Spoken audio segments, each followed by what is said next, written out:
కట్టుకుల మండల కేంద్రంలో మరి మాజీ ప్రధానమంత్రి వాజ్పేయి గారి జయంతికి మరి ప్రతి గ్రామం నుంచి విచ్చేసిన బీజేపీ మరి సైనికులు మరి కార్యకర్తలు మరి అదేవిధంగా మరి మండల అధ్యక్షులు రావుల ఎల్లప్ప గారి ఆధ్వర్యంలో ఈ కార్యక్రమం నిర్వహించడం జరుగుతూ ఉంది.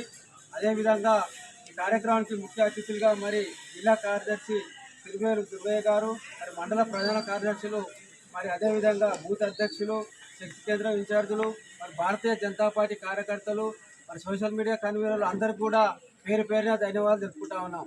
ముఖ్యంగా మన మాజీ ప్రధానమంత్రి అంటే మన భారతదేశంలోనే మరి అత్యంతగా పేరుగాంచిన వ్యక్తి. ఎందుకంటే ఆ రోజుల్లో ఇక్కడ మతతత్వ పార్టీ బీజేపీ పార్టీ అని అన్ని పార్టీలలో నిషేధించినా కూడా ఆయన ఎదురొడ్డి నిలబడి మరి ఈరోజు మరి భారతదేశంలోనే బీజేపీ అంటే ఒక చరిత్ర, ఒక నమ్మకం, ఒక శక్తి అనేది ఎదిగిందంటే ఆయన అడుగుజాల్లో నడిచిన మరి వాజ్పేయి అడుగుజాల్లో నడిచినటువంటి మరి ఎంతోమంది బీజేపీ నాయకులు మరి ముందుండి పోరాడితేనే ఈరోజు ఈ స్థాయికి ఎదిగినాం. అదేవిధంగా ఆయన ఆశయాలకు మనంతా కట్టుబడి ఉండాలని, అదేవిధంగా మన తెలుగు రాష్ట్రాల్లో కూడా మరి మన ప్రభుత్వం ఏర్పడ్డప్పుడే ఆయన ఆశయాలు నెరవేర్చినట్టు అవుతుంది. కాబట్టి బీజేపీ కార్యకర్తలు నాయకులు అందరూ కూడా మరి ఆయన ఆశయ సాధన కోసం ముందుండి నడిపిస్తారని కోరుకుంటూ ఇంతటితో ముగిస్తూ ఉన్నాం.